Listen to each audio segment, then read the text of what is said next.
नमस्कार। अगर आपने 26 जनवरी 26 बिजनेस स्ट्रैटेजीज इवेंट को करना है अटेंड, तो ये ट्यूटोरियल वीडियो ज़रूर देखना टिल द एंड। इस इवेंट को आसानी से दुनिया में कहीं भी घर बैठे अपनी कन्वीनियंस से अटेंड करने के लिए बड़ा बिजनेस कम्युनिटी मोबाइल एप्लीकेशन की लेटेस्ट वर्जन प्ले स्टोर या ऐप स्टोर से आपको इंस्टॉल करनी होगी। इंस्टॉल करने के लिए आप अपने मोबाइल फ़ोन पर ऐप स्टोर या प्ले स्टोर पे जाइए।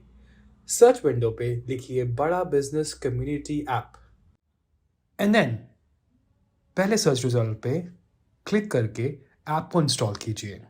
इंस्टॉल करते ही आपको ओपन ऑप्शन पे क्लिक करना है and then allow Bada business to use your location option पे आपको अलाउ वाइल यूजिंग ऐप पर क्लिक करना है and then Bada business would like to send you notification option पर आपको अलाउ पर क्लिक करना है ताकि आप इस इवेंट से संबंधित सारी रीसेंट अपडेट्स रिसीव कर पाएं।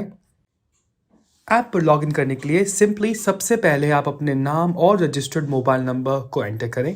उसके बाद कंटिन्यू बटन पर क्लिक करके रजिस्टर्ड मोबाइल नंबर पर भेजा गया OTP एंटर करें। वॉला, you're now logged in to the बड़ा बिजनेस कम्युनिटी मोबाइल एप्लीकेशन।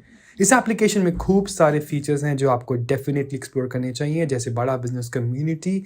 यहाँ आपको हर बिजनेस से संबंधित सवाल और कंटेंट एक्सपर्ट्स द्वारा मिल जाएगा, but more on this later. To attend business का booster dose by doctor Vivek Bindra, click on courses tab at the bottom of Bada Business Community app and click on Live Sessions. Fantastic. Get ready for a great learning experience. 26 business strategies on 26th of January at 12 p.m. to 3 p.m. in the afternoon with Dr. Vivek Bindra. See you at the event. Thank you. Bada Business.